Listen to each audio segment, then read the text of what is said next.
El 90% del territorio guatemalteco es susceptible a sismos, así lo informó este día la CONRED luego de un simulacro en el que participaron varias instituciones en la zona 14 en el aniversario número 45 del terremoto de 1976. ¿Cómo está preparado el país ante un eventual evento sísmico de grandes magnitudes? Hablamos sobre el tema durante esta emisión.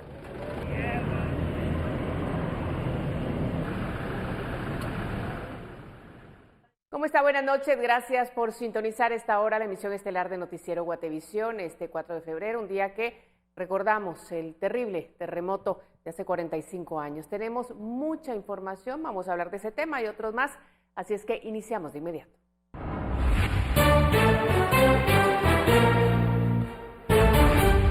Corte de Constitucionalidad deja en suspenso la juramentación de Maynor Motto para ocupar una magistratura en ese tribunal. Argumentan que había impugnaciones pendientes.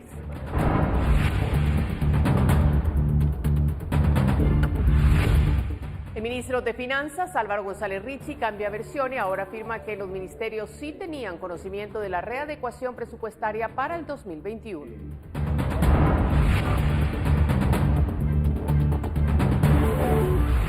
Guatemala cuenta con sistema de alerta temprana de terremotos que alertará con 30 segundos de anticipación sobre un evento de grandes magnitudes.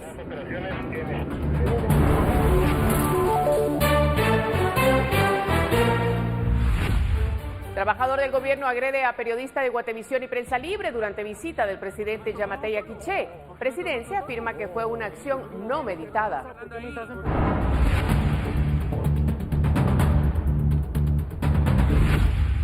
Estados Unidos propone implementar programas para que personas que viven en Centroamérica y quieran solicitar asilo o migrar puedan hacerlo desde sus propios países.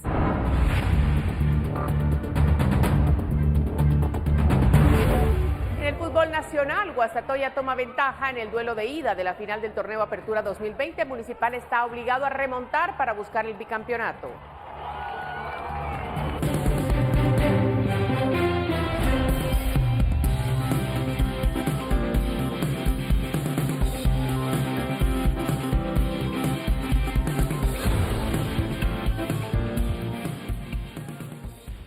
Ese día, la Corte de Constitucionalidad dejó en suspenso la juramentación de Maynor Motto como magistrado titular de ese tribunal. El argumento es que están pendientes de resolución varias impugnaciones en contra del proceso de votación del Colegio de Abogados y Notarios de Guatemala, donde Motto resultó electo. Este jueves, la Corte de Constitucionalidad dejó sin efecto de manera provisional la juramentación que llevó a cabo el Congreso de la República a favor de Maynor Motto como magistrado titular de ese tribunal. Así lo informó en un comunicado donde se explica que se otorgó el amparo provisional con base en el artículo 156 de la Ley de Amparo, Exhibición Personal y de Constitucionalidad, el cual establece que la designación de magistrados del Colegio de Abogados y Notarios podrá ser impugnada conforme a la ley, pero mientras se resuelva, continuarán actuando los magistrados titulares y suplentes que deban ser sustituidos. La CC argumentó que se juramentó al abogado mientras aún se encuentran sin resolver las apelaciones interpuestas contra el resultado electoral de la Asamblea del Colegio de Abogados y Notarios de Guatemala, donde Motto recibió la mayoría de los votos para ocupar el mencionado cargo. Los amparos que se otorgaron de manera provisional fueron promovidos por Alfonso Carrillo Marroquín, Manfredo Roberto Marroquín y Eddie Josué Cux García de Acción Ciudadana, y la exmagistrada del Tribunal Supremo Electoral, María Eugenia Mijangos Martínez. La decisión se tomó por mayoría 3-2, con los votos en contra de los magistrados Dina Ochoa y Roberto Molina Barreto. Hace 2 días, Motto fue declarado en rebeldía por la jueza Erika Aifán, ya que se encuentra prófugo y tiene una orden de captura por conspiración para la obstrucción de la justicia. Reportó para Noticiero Guatevisión, Pablo Juárez. Y en más noticias, la polémica por la poca claridad sobre cómo se realizaron las readecuaciones presupuestarias del presupuesto 2021 sigue. Y aunque el ministro de Finanzas señaló que él se enteró el mismo día de estas, cuando estas se hicieron públicas, hoy afirmó que sí tenía conocimiento. Luego de una citación con la bancada Creo y usando esto de excusa para no ir con la de la UNE, el ministro de Finanzas señaló que aunque no participó en cada reunión de las revocaciones presupuestarias, sí estuvo enterado de todo lo que ocurría, pese a que hace una semana, bajo juramento ante la UNE, señaló que se había enterado el mismo día del anuncio del presidente Alejandro Yamatei. Si nos lo entregaron ayer, puedo estar equivocado, no escuché. Mire, ministro, le pregunto, ¿quién se lo entregó ayer? Nos entregó el presidente directamente. Pero ahora su discurso fue este. El hecho que él se haya reunido con los ministros, eso es lo que manda la ley, cada ministro es responsable de su readecuación, no es que el Ministerio de Finanzas tenga que estar en cada una de las reuniones, pero siempre hubo buena comunicación. Ahora lo que corresponde es que cada ministerio, lo cual ya están haciendo desde esta semana, es enviando al Ministerio de Finanzas su proyecto de readecuación para que nosotros lo operativicemos. Pero sí hubo comunicación, sí hubo información. Claramente nosotros no podemos participar o no participamos en cada reunión puntual que ha tenido cada ministro con el presidente, pero todos estamos enterados de lo que está pasando. Finanzas afirma que la ley orgánica del Ejecutivo le permite que cada ministerio readecúe su presupuesto. En ningún momento se está cambiando el techo legal de apertura, que es de 107,000 millones, sino es una readecuación en la que estamos separando el dinero que ya no existe de COVID, que por no haber habido presupuesto aún lo tenemos en espacio, pero no en dinero, para que el techo con el que trabaje cada ministerio sea un techo real con fuentes que puede ejecutar. Según González Richie, la garantía de que el presupuesto es de 94.354 millones de quetzales es que los 13.000 millones eran bonos de COVID-19 y ahora no tienen fondos disponibles y no se pueden usar. Con imágenes de Elmer Vargas, reportó para Noticiero Guatevisión, Andrea Domínguez. Bueno, en otro tema, el Banco de Guatemala informó que el 2021 inicia con cifras positivas en las remesas. En enero ingresaron 906 millones de dólares, lo que supera los 834 millones del 2020. Este comportamiento apunta a que la variable continuará con una tendencia al alza y se espera un incremento del 10% para fin de año para alcanzar los 12.500 millones de dólares. Sergio Recinos, presidente del Banguat, mencionó que han analizado variables que sugieren que el comportamiento será positivo durante todo el año. Entre las variables está el empleo hispano en Estados Unidos y las expectativas positivas en el tema migratorio que está impulsando el gobierno de Biden. En el 2020, el ingreso total de remesas fue de 11.340 millones de dólares, lo que representa el 14.6% del PIB en Guatemala.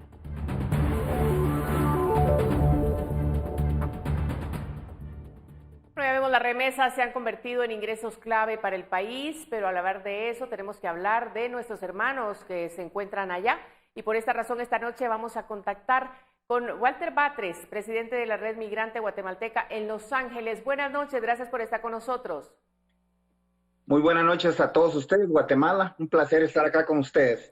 Gracias. También nos acompaña Carlos Herrera. Él es residente en Texas y también implementa proyectos comunitarios. Además, ha trabajado para programas de políticas para migrantes. Buenas noches, gracias por acompañarnos. Muy buenas noches. Es un gusto estar aquí colaborando con ustedes. Y para nosotros es un gusto más grande que ustedes estén allá y les mandamos un abrazo fraterno, por supuesto, desde su tierra. Iniciamos con Walter Batres. ¿Cuál es la perspectiva de trabajo en Estados Unidos para este 2021? Nos gustaría saber su opinión sobre este tema y cómo va a redundar en el envío de remesas, por supuesto. Para el migrante guatemalteco es optimista porque estamos seguros de lo que somos y lo que hacemos. El migrante guatemalteco en Estados Unidos es esencial, es aquel que está en la línea frontal, es el chofer, es el panadero, es aquel que está en la construcción, pintando, en el trabajo de la salud, cuidando niños, cuidando ancianos. Por lo tanto, se puede reflejar en las remesas del año pasado y de este primer mes, que en vez de bajar esto sigue aumentando. Venimos aumentando 1.000 millones anualmente, entonces prácticamente ya podemos decirles que el otro año estaremos superando los 13.000 millones de dólares como envío remesa de los guatemaltecos con su sudor y su mano de obra acá en la Unión Americana. Un trabajo que se respeta mucho, de verdad. Señor Herrera, ¿cuál es su opinión considerando el cambio de gobierno de Joe Biden? ¿Ayudará a los guatemaltecos en Estados Unidos las políticas migratorias que impulsa el nuevo gobierno? Correcto, claro que la mayoría de comunidades aquí en Estados Unidos ven con buenos ojos este nuevo gobierno, es más flexible. Todo lo que conlleva lo que son las propuestas migratorias, como lo vemos ahorita, ya han habido varias órdenes ejecutivas para poder reunir a las familias y para poder comenzar a fomentar lo que es la migración legal. Creo que es muy importante que todos observemos que estas medidas son para regular, no para abrir las puertas y que todos vengan a seguir seguir integrando esta ola de migrantes que vienen hacia Estados Unidos. Creo que ahí hay un poquito tenemos que tener conciencia, no poner en riesgo a las familias, simplemente ahorita atender a las personas que necesitan ayuda legal, que están detenidos en la frontera, que están detenidos, las familias están separadas. Entonces creo que eso es el mensaje que quiere dar el gobierno, reunificar familias y poder darles la oportunidad digna que no podemos tener nosotros en nuestros países y que los niños puedan estar con sus padres. Claro, el gobierno de Estados Unidos ha reiterado que no es una invitación para la migración ilegal, sino el deseo de, ordenar toda la situación de los que ya están allá. Señor Batres, ¿cómo ve usted la posibilidad de un estatus de protección temporal para los guatemaltecos en Estados Unidos? ¿Será ahora que sí es una posibilidad real? No lo creo. Mientras Guatemala no le cumpla a Washington lo que le pide, eso nunca se va a dar. Recuérdense que el TPS es convenios entre dos países. Mientras Guatemala le cumpla a Washington, eso se podría dar, pero cada vez vemos más distanciamiento entre el gobierno de Guatemala y el gobierno de Washington. Ojalá que ahora con la nueva administración, que le va a dar duro a la corrupción, y por ahí pues sabemos que cuando Washington le pide a Guatemala listas, le pide información, le pide que colabore con las extradiciones, Guatemala se le pierde. Entonces por eso es que nunca hemos visto un TPS para los guatemaltecos. Vemos más optimismo en el lado humanitario que la administración Biden le está dando a este gobierno. Como decía el compañero Carlos, ya se dieron pasos y no tuvimos que esperar años ni días. Fue desde el primer momento y hay un muy buen equipo de gente de conciencia social e incluso inmigrantes en este gabinete, hispanos en puestos importantes, que de alguna forma van a hacer que la cosa camine más justa. Como decía Carlos, esto no es para abrirle las puertas a todos, pero sí para esos casos específicos de esas personas que realmente viven dentro de estados fallidos, los estados del Triángulo Norte de Centroamérica, donde estamos viendo que tenemos una eterna migración hacia el norte.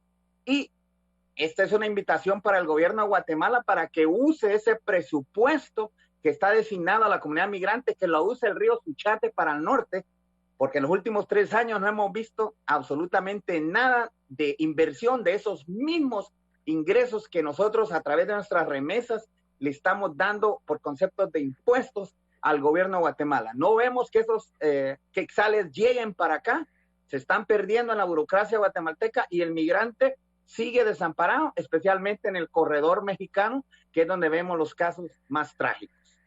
Y los hemos reportado y realmente son trágicos. Para concluir, hay un tema íntimamente relacionado a la actividad laboral migrante y es el COVID-19, que lo hemos vivido todo. Quisiera que el señor Herrera nos cuente desde su experiencia cómo ve el panorama para los migrantes en cuanto a la vacunación contra el COVID-19 allá en Estados Unidos. ¿Podrán quienes estén en situación irregular vacunarse? Bueno, creo que ese es el tema más importante ahorita respecto a lo que es la supervivencia en el tema del COVID. Lamentablemente hay mucha desinformación. Se ha tomado prioridades de quienes tienen acceso, que son las personas que están al frente, ¿verdad? Las personas que están trabajando directamente para la prevención de la propagación del virus. En lo personal he tenido la experiencia de trabajar con el estado de Washington en este proyecto. Vimos el éxito que ha tenido la implementación del proyecto para poder erradicar la propagación, pero cuando ya llegamos al tema de la vacuna, volvemos a dar 2 pasos atrás, porque realmente el latino es muy difícil de poder decir ponte una vacuna. Viene todo lo que son las teorías que la vacuna te va a cambiar el ADN, que la vacuna es para controlarte, que el gobierno. Entonces realmente ahí es donde viene uno a investigar, a proponer y a tratar de decir la realidad. tuve la oportunidad de estar en una reunión con doctores médicos que trabajan directamente en hospitales de Texas, hospitales de Los Ángeles y en Washington, donde ellos ya se pusieron la vacuna y comenzaron a comentar cuáles han sido los efectos secundarios y cómo es que funciona la vacuna. He visto algunas personas que salen en entrevistas, médicos que salen en entrevistas diciendo que la vacuna funciona de esta forma, cuando la mayoría de doctores coinciden que la vacuna funciona de otra manera y que no es el virus el que te están inyectando. Realmente la vacuna lo que hace es protegerte las células para que la cepa del virus no pueda quedarse y no pueda vivir en tu cuerpo. Entonces, todas esas informaciones es la que realmente tenemos que llevarle a la comunidad, que no tenga miedo a vacunarse, pero lamentablemente también podemos ver de que ahí es donde se ve reflejado la alimentación, los cuidados que hemos tenido previamente, cómo nosotros nos hemos nutrido nuestro cuerpo durante toda la vida, y ahí es donde se refleja qué tan inmunes somos nosotros a una gripe, a un virus, porque muchas veces olvidamos de alimentarnos sanamente. Entonces, en este momento, cuando ya el cuerpo entra en una crisis, nos damos cuenta que tal vez no fuimos en 5 o 10 años a ver a un médico para que nos haga un examen general de nuestro cuerpo. Entonces, ya cuando viene el virus hace fiesta con nosotros porque nos encuentran todos los males que nosotros no sabíamos, pero que sí teníamos internamente. Entonces, yo creo que es muy importante poder implementar los programas de fomento educativo, que los migrantes, los latinos puedan conocer cómo funciona, que en Guatemala ponga mucha atención de los programas que se están haciendo en Estados Unidos. Y honestamente, el gobierno, yo he visto que ha estado haciendo el intento, pero realmente la experiencia no la tienen. Están fallando, o sea, claro, tienen 50%. Entonces, ese fallo yo creo que deberían de ver más allá cómo funciona realmente la efectividad de las campañas para evitar la propagación. Tienen que manejar claro números sí, reales, tienen que saber manejar realmente las estadísticas, porque no es lo mismo hacerle el test a 100,000 personas que hacerle el test a 1,000 personas y de ahí hacer una prueba ácida. Creo que no funciona y hay mucho trabajo. Una situación complicadísima y que la vivimos, imagínense ustedes acá en su país, en Guatemala. Bueno, aquí también las cosas están difíciles. Quisiéramos hablar muchísimo más con ustedes y pues no lo podemos hacer por el tema del tiempo, pero agradecemos que estén con nosotros esta noche, hablando aquí a su tierra, a sus compatriotas, sobre todo lo que están viviendo nuestros hermanos allá en Estados Unidos. Muchas gracias por estar con nosotros. Nuevamente le quiero agradecer a Carlos Herrera y por supuesto al señor Walter Batres por haber accedido a platicar a Noticiero Guatevisión. Muchas gracias. Muchas gracias, que tengan buena noche. Mejor la tengan ustedes. Bueno, vamos a hacer una pausa comercial, pero regresamos en breve con más.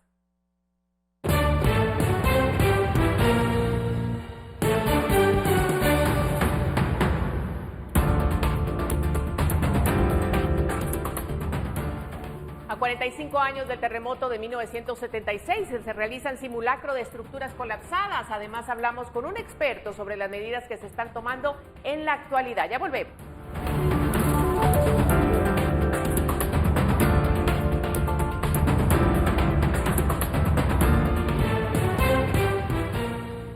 Electroral, el suero oral para todos, presenta. Bueno, y como parte de la conmemoración de los 45 años del terremoto de 1976, en la Municipalidad de Guatemala, con Red, bomberos voluntarios y municipales, así como el Ejército, realizaron un simulacro de terremoto en la zona 14.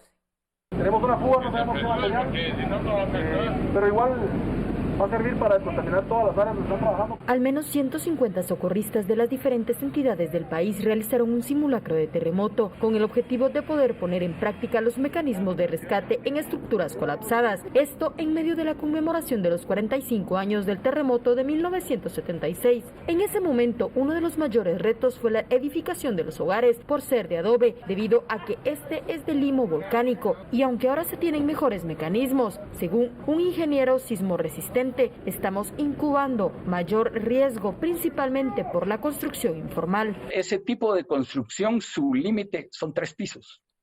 Y actualmente usted en muchísimas municipalidades mira 5 hasta 6 pisos construidos con la misma tecnología que se utiliza para una casa de uno, dos o hasta 3 pisos. De manera que este es un riesgo que estamos creando, estamos incubando. Tenemos muchísima construcción que se ha desarrollado sobre áreas altamente vulnerables a los sismos. Ahí no se puede hacer nada. Entonces, sí podemos bajar la vulnerabilidad de una construcción, pero hay situaciones donde no se puede bajar la vulnerabilidad. Usted no puede bajar la vulnerabilidad de una ladera de barranco. Si bien los sismos no se pueden predecir, sí se pueden hacer pronósticos de circunstancias basados en los mapas de riesgo del país, asegura Monzón. Existe actualmente lo que se llama una brecha sísmica, es decir, se ha reacomodado la corteza terrestre en toda una franja, excepto en un segmento. Y entonces este segmento es el más propenso a generar o donde se puede generar el siguiente sismo de gran magnitud. Con imágenes de Byron García, reportó para Noticiero Guatevisión, Andrea Domínguez. En el marco de la conmemoración de los 45 años del terremoto que afectó gran parte del territorio nacional el 4 de febrero de 1976, el INSIBUME presentó un sistema de alerta temprana de terremotos que al mismo tiempo será implementado en el resto de Centroamérica. El proyecto consiste en alertar a la población 25 o 30 segundos antes de los sismos que estos ocurran para que los ciudadanos puedan buscar un lugar seguro. Guatemala es una región altamente sísmica, por lo que la alerta se generaría cuando los temblores sean de 6 grados en adelante y representen un riesgo para la vida de los guatemaltecos. La alerta se transmitiría por mensaje de texto, televisión, radio, entre otras plataformas. El país cuenta con 53 estaciones sísmicas que colaborarán a emitir estas alertas para proteger a los guatemaltecos. Lo que hace es alertar a la población sobre un suceso de sismo que va a ocurrir en cierto lugar determinado. Prácticamente lo que nos hace ver es que nos da un rango de tiempo para poder prepararnos y ponernos en un lugar seguro. Con un sistema de alerta temprana, que es lo que estamos viendo ahorita con la red que actualmente tenemos, vamos a dar un lapso entre 25 y 30 segundos para que la población pueda ponerse en lugares seguros y pueda protegerse. Bueno, en seguimiento al tema, contactamos a Roberto Chan, presidente de la Asociación Guatemalteca de Ingeniería Estructural y Sísmica de Guatemala. Buenas noches, ingeniero, gracias por estar con nosotros. Muy buenas noches.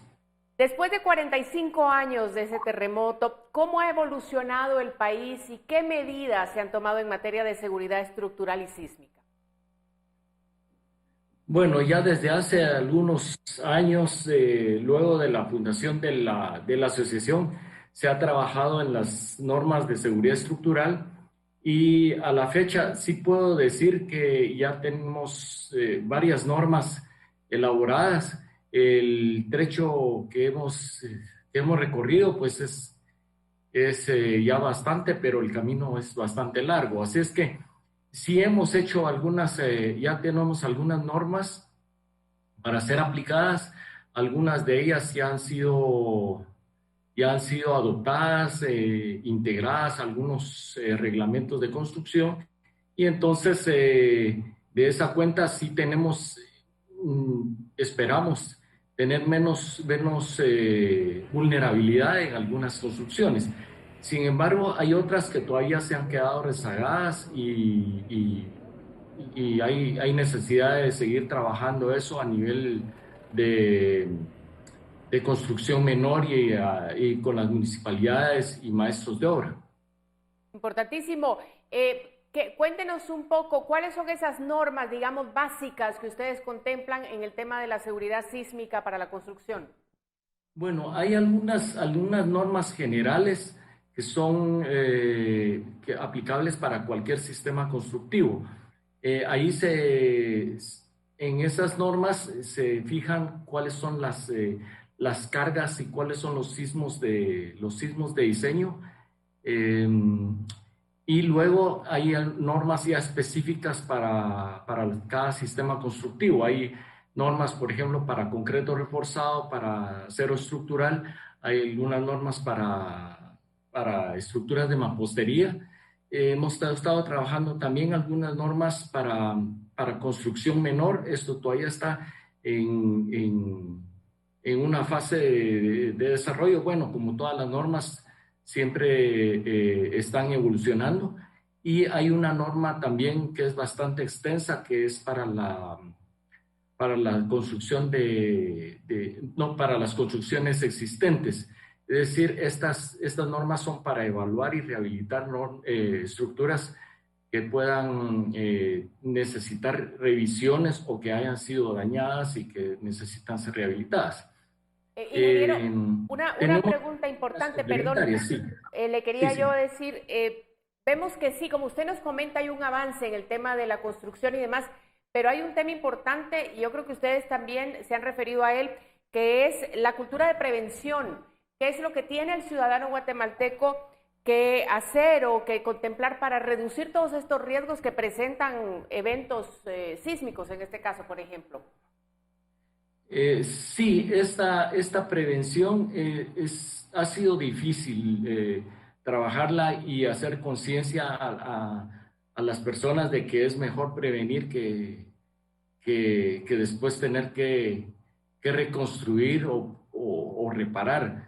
Lo que pasa es que muchas veces la construcción es algo que se ve que se necesita en ese momento. La prevención realmente no se ve y muchas veces no se toma como algo necesario, pero realmente eso es algo así como comparar una inversión con un gasto. Claro. Bueno, ingeniero, gracias.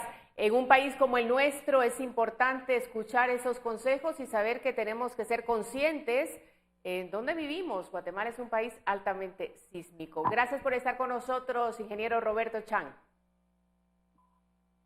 Muy bien, buenas noches. Buenas noches. Hablábamos con el presidente de la Asociación Guatemalteca de Ingeniería Estructural y Sísmica de Guatemala. Ya lo sabe, la prevención y tomar conciencia es importante. Bueno, y con el fin de brindar información más exacta para la población, el INSIBUME inauguró este jueves el Centro de Monitoreo César George. Es un espacio físico en donde se encuentran las áreas de hidrología, sismología, vulcanología y meteorología. Se cuenta con nueva tecnología para poder generar informes más precisos. Fue nombrada en honor al meteorólogo César George, quien lleva 42 años en la institución. Electroral, el suero oral para todos, presentó. Seguimos recordando aquella fecha, aunque algunos aún eran niños o adolescentes. Las imágenes de ese 4 de febrero han quedado en sus memorias marcadas como una huella imborrable. Tal es el caso de 5 sobrevivientes que ahora se dedican a salvar la vida de otras personas. Así es el caso de Adán Hidalgo, oficial 1 de Bomberos Voluntarios, que tenía 11 años cuando ocurrió. Él vivía en Montserrat 1 de la zona 4 de Misco. Hoy tiene 56 años. En ese momento yo contaba con 11 años de edad. Me recuerdo que mis papás nos sacaron ellos a la calle. Mi mamá, como pudo, se entró a la casa sacando nuestros suéteres, pantalones, porque estábamos durmiendo. Asimismo, mi papá nos sacó una colchoneta que nos la tiró así que en la calle. Y ahí estábamos los 4 hermanos y mis 2 papás. Lo que me impactó en ese momento, y todo lo llevamos porque gracias a Dios es una colonia bien unida, que hoy en día todavía estamos ahí la mayoría, que cuando llegamos es la unión que tuvimos todos. Y José Luis Ambrosio Guzmán es mayor de tercera clase de los bomberos municipales. Cuando ocurrió el terremoto tenía 22 años y 2 de ser bombero municipal. Hoy tiene 67 años. El primer recuerdo que tengo fue ver la oscuridad tan grande que había y ver aparecer gente que no sabía uno, parecía que eran, ¿cómo decirle?, espantos. Mucha gente iba a pedir el auxilio, era un momento que la mente no la registraba. Hubo que pasar entre 10, 15 minutos, digo yo, para que pudiese asimilar realmente qué era lo que estaba sucediendo. En nuestro caso, pues llegó la gente y pidió auxilio, empezamos, pero no conocíamos la magnitud de la tragedia. La tragedia se dio cuenta ya a la hora que llegó mucha gente y las casas caídas, y fue horrible. Otra persona que queremos presentarle, Néstor Adán Cruz Chavarría, hoy en día operador de medios de transmisiones militares e integrante del Batallón Humanitario de Rescate del Ejército. Hoy tiene 50 años, pero en aquel entonces tenía 6 y vivía en Panzal, Purulá, Baja Verapaz. Nuestros papás pues nos despertaron, ¿verdad? Todos, porque el área donde que nosotros habitamos son zonas cafetaleras, ¿verdad? Agrícolas. y parte de los cerros pues son de pura roca. Y todo eso pues tronaba, ¿verdad? A esa hora, a pesar de que el terremoto pues ya el movimiento telúrico ya había pasado, pero cuando nuestros papás nos sacaron prácticamente a nosotros solamente en ropa interior para abajo, pequeños, caminando, ¿verdad? Y buscando el área segura donde habitaba más familia, prácticamente como a 1 kilómetro de distancia. Bueno, ¿y usted qué recuerda? ¿Dónde estaba? Participe con nosotros en redes sociales. Y le queremos presentar ahora a Gloria Hernández, una ingeniera industrial desde hace más de 25 años y tiene 6 de ser socorrista de la Cruz Roja guatemalteca. Tenía 12 años en ese momento y tiene 57 y recuerda los momentos que vivió esa madrugada. Levántate, que está temblando. Y entonces fue algo que me asustó mucho. Nos abrazamos, nos pegamos a la pared y en eso escuchamos la voz de mi mamá que decía: levántense, pónganse zapatos, pónganse suéter, aquí afuera los estoy esperando. Pero cuando salimos vi muchas casas botadas en el suelo y fue una situación muy triste.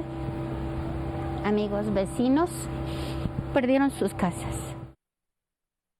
Bueno, ahora vamos a escuchar a Walter Monroy. Él es subsecretario de Gestión de Riesgo de la CONRED, que en ese momento tenía 15 años, pero destaca que jamás ha podido olvidar el sonido de la tierra. Lo que más me impactó y no se me ha borrado de la mente es el ruido que generó el evento. Era un ruido que nunca se quita de la mente. Todo tronaba, la tierra, la infraestructura donde estábamos con mi familia. Eso es lo que no se le olvida aún.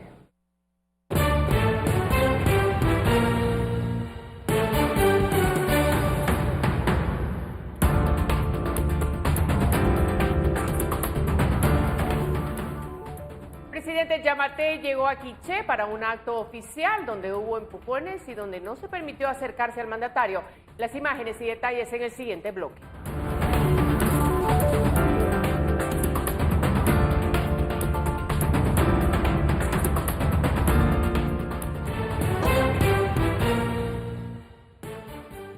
Continuamos con más en Noticiero Guatevisión. ¿Continuará el frío o nos dará un respiro? Vamos a ver qué nos dice Pamela Valdés en el pronóstico. Muy buenas noches, María Luisa, qué gusto saludarte y compartir con toda nuestra audiencia el pronóstico del clima para las próximas horas y de mañana para que ustedes en casa lo puedan tomar en consideración. Continuamos con cielos parcialmente nublados en la mayoría del territorio nacional para esta noche y también prevalecen las bajas en las temperaturas, especialmente en la meseta central, también en el altiplano occidental, para que lo puedan tomar en consideración sin descartar la probabilidad de algunas lloviznas en la franja transversal del norte. Estas son las condiciones de mañana y tendremos principalmente mayormente soleado para el departamento de Petén e Izabal y para el resto de los departamentos condiciones de cielos parcialmente soleados. Y les compartimos a continuación el pronóstico del clima para los próximos días, específicamente en la ciudad capital. Esperamos para el viernes condiciones de cielos parcialmente soleados con una temperatura máxima de 26 grados centígrados. Para el fin de semana, sábado y domingo mayormente soleado y las temperaturas máximas estarán registrando entre los 26 a los 28 grados centígrados. Por último, les compartimos la salida del sol y lo esperamos mañana a las 6:30 de la mañana y se ocultará a las 6:03 de la tarde. Hasta aquí con la información del clima. Regreso contigo, María Luisa.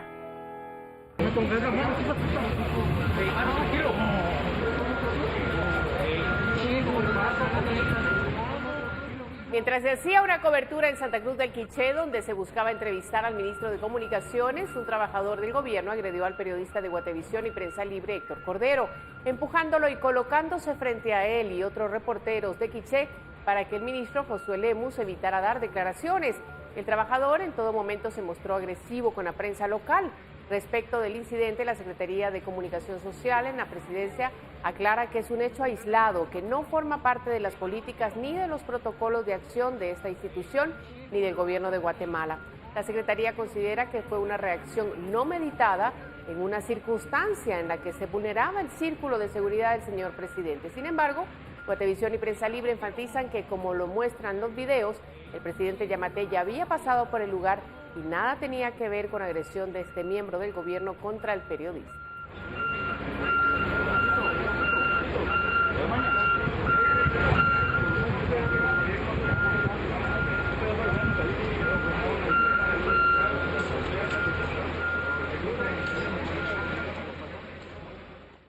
entre gritos y empujones, el presidente Alejandro Yamatei llegó a Santa Cruz del Quiché y acompañó al alcalde en el banderazo de salida de los trabajos de un periférico, a pesar de que los mismos iniciaron hace más de 15 días. Además, se reunió en privado con los alcaldes de Quiché. El presidente acompañó al alcalde de Santa Cruz del Quiché en el banderazo de salida de los proyectos del periférico de la 9ª Avenida, trabajos que se habían iniciado semanas atrás. Afirmó que van a priorizar la reconstrucción del departamento por el paso de las tormentas y que si alcanza, construirán carreteras de acceso principal en Quiché. Nos alcancen los fondos porque el tema de la reconstrucción nos va a ocupar mucho, pero estamos tratando de privilegiar a algunos municipios de Quiché, que por ejemplo no tienen todavía acceso pavimentado. El mandatario se reunió con alcaldes y algunos diputados de Quiché en privado, en un restaurante de la cabecera departamental. Para eso la Policía Nacional Civil, el Ejército y la Policía Municipal de Tránsito cerraron varias calles a la redonda del Salón. Previo a eso, señaló que varios millones de quetzales habían terminado en el fondo común por no ejecutarlo los alcaldes. En total, en todo el país, 434 millones de quetzales se fueron al fondo común por falta de ejecución de los alcaldes en todo el país. ¿Cuál sería la propuesta directa para ellos? Eso es, mejor no se la digo a usted, se la digo a ellos. Para Noticiero Guatevisión reportó Héctor Cordero. La Fiscalía de Delitos Económicos llevó a cabo diligencias de allanamiento, inspección y registro en 3 inmuebles ubicados en la capital. El objetivo fue obtener evidencias para la investigación que se lleva a cabo en seguimiento a una denuncia presentada por la Superintendencia de Administración Tributaria en contra de la empresa Vacaciones Centroamericanas S.A. De acuerdo con la investigación, la empresa llevó a cabo varios mecanismos para provocar pérdidas en IVA, ISR e impuestos de solidaridad que ascienden a más de 13 millones de quetzales.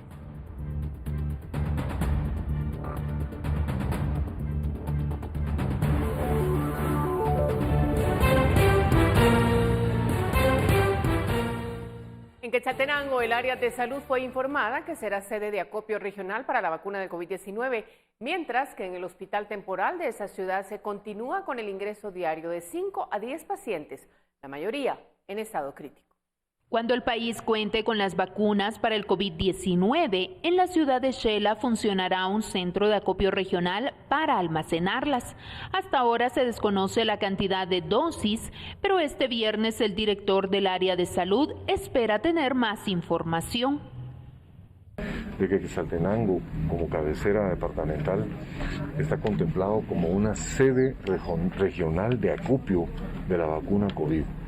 Tenemos la infraestructura necesaria como para poder almacenar el biológico, no solamente para el departamento de Quetzaltenango, sino para todos los departamentos que conforman la región suroccidental.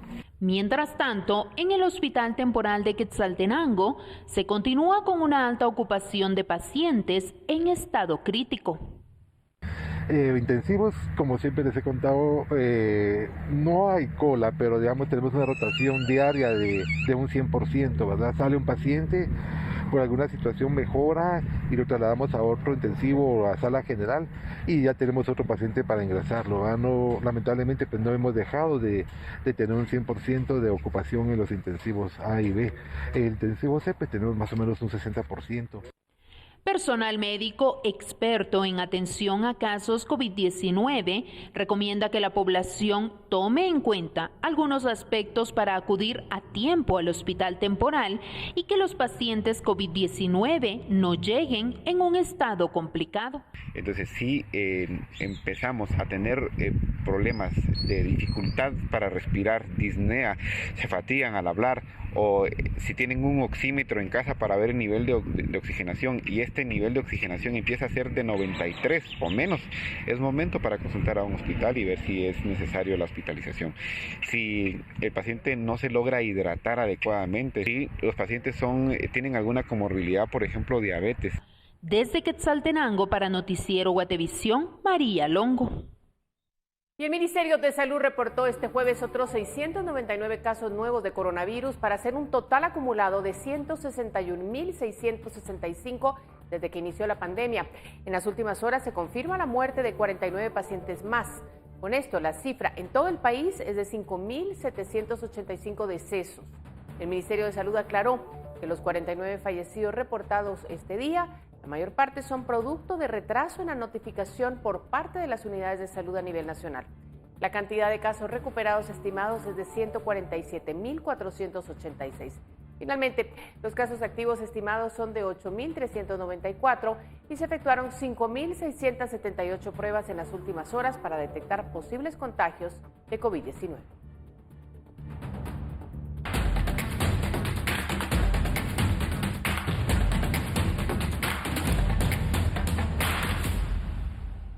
Y tenemos ahora noticias del mundo porque Estados Unidos buscará implementar programas para que las personas que viven en Centroamérica y quieran solicitar asilo o migrar hacia Estados Unidos puedan hacerlo desde sus propios países. Así reveló en entrevista con La Voz de América Roberta Jacobson, coordinadora de Asuntos de la Frontera de la Casa Blanca. También vamos a ampliar y buscar revisar para ampliar los programas de asilo o refugiado a los Estados Unidos, empezando en sus propios países. La Casa Blanca valora la posibilidad de crear programas de asilo para inmigrantes centroamericanos y revivir algunas de las políticas de la administración Obama, aseguró a La Voz de América Roberta Jacobson, coordinadora de Asuntos de la Frontera de la administración Biden. Tuvimos un programa de jóvenes de América Central en el pasado, que fue un programa para reunir familias que afectó 1.400 niños. Ellos viajaban a los Estados Unidos de manera segura y legal para vivir con sus familias. ¿Qué diferencia tiene este enfoque con los programas o los acuerdos de asilo o de tercer país seguro que firmó la administración Trump? Bueno, una de las cosas muy importantes es que esos acuerdos no fueron voluntarios. Ahora lo que estamos diciendo es que si usted vive en Honduras y tiene, mucho miedo para su familia, su vida, por razones de seguridad, violencia directa a su familia y su persona, se puede, por ejemplo, elegir empezar el proceso de asilo a los Estados Unidos en su propio país. Mientras tanto, Estados Unidos sigue desalentando el peligroso viaje hacia sus fronteras. Así que si llega ahora peligrosamente bajo de una pandemia y de seguridad personal, tiene menos chance que si quizás espera y persigue estas otras opciones. Jorge Agobián, Voz de América, Washington.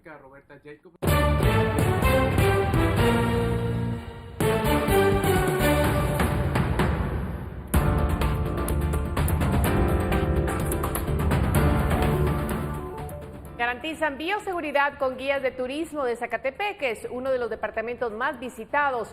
Tenemos más información al volver de la pausa.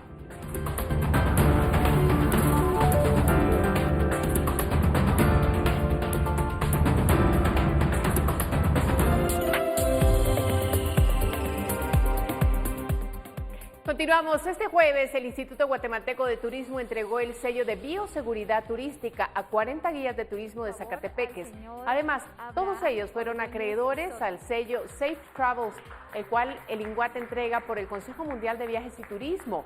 Con estos reconocimientos, los guías que han empleado las guías de buenas prácticas para la prevención del COVID-19 y otras infecciones se convierten en portavoces de la implementación de estos protocolos de bioseguridad y pueden así ofrecer a los turistas nacionales y extranjeros experiencias seguras y únicas en el país.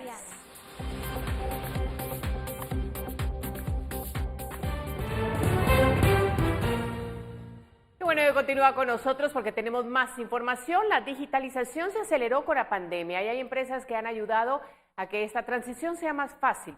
Ese es el caso de Gecko, que se ha dedicado a hacer desarrollo a la medida, es decir, elaborar programas digitales para organizaciones. Gecko nació de la idea que tenía Miguel Muñoz y un amigo de la infancia por emprender. Los dos, apasionados de la tecnología, sabían que un día todo giraría en torno a eso. 12 años después, la empresa brinda soluciones y nuevos productos digitales a diferentes organizaciones de diversos sectores. Hemos realizado muchas aplicaciones móviles, eso ha sido bastante nuestro fuerte de este lado de América. Hemos trabajado desde que empezó BlackBerry, así una diversidad de aplicaciones en tabletas, en móviles. Entonces hemos provisto también a clientes en el resto de Centroamérica, Estados Unidos. Por otro lado, en Europa también crecimos a través de una oficina en Holanda con nosotros mismos, la fundamos, y atendimos a clientes en proyectos a la medida, mucho en plataformas Java. Gecko ayuda a las empresas desde la conceptualización de una idea o proyecto con talleres de creatividad hasta la construcción del sistema, la puesta en marcha y el soporte, ya sea una aplicación o una página web. La empresa ha trabajado con emprendedores que buscan iniciar su digitalización, a quienes se les ha recomendado que primero piensen en cuál es el modelo de negocio. Muchos dicen, voy a hacer una aplicación que haga esto. Ok, el promover, el hacer que el cliente use esa aplicación, el dar el servicio, es lo crítico. El costo de la construcción de una aplicación tendría que ser un cuarto del mercadeo que se necesita. Muñoz explica que no solo es una aplicación o una página web, debe ser un sistema, porque se tiene información importante, por lo que lo primordial es que sea una plataforma sencilla, empática y fácil de usar. La digitalización se aceleró y la industria está creciendo. La demanda de trabajadores con conocimientos en tecnología ha incrementado, por lo que ellos se han vuelto en un generador de empleo y están en busca de personas que quieran trabajar en la industria. Para Noticiero Guatevisión, Paula Osaeta. Bueno, y con eso nos despedimos esta noche. Gracias por su sintonía. Regresamos mañana y lo dejamos ahora con estas imágenes. Roquette es un adorable mapache bebé que se volvió dependiente de una mamá humana. Una señora residente en Pensilvania acogió a Roquette después de que un amigo de la familia lo encontrara abandonado en la calle. Al pequeño le dieron todos los cuidados necesarios, por lo que ahora forma parte de esta familia adoptiva que le dio un hogar.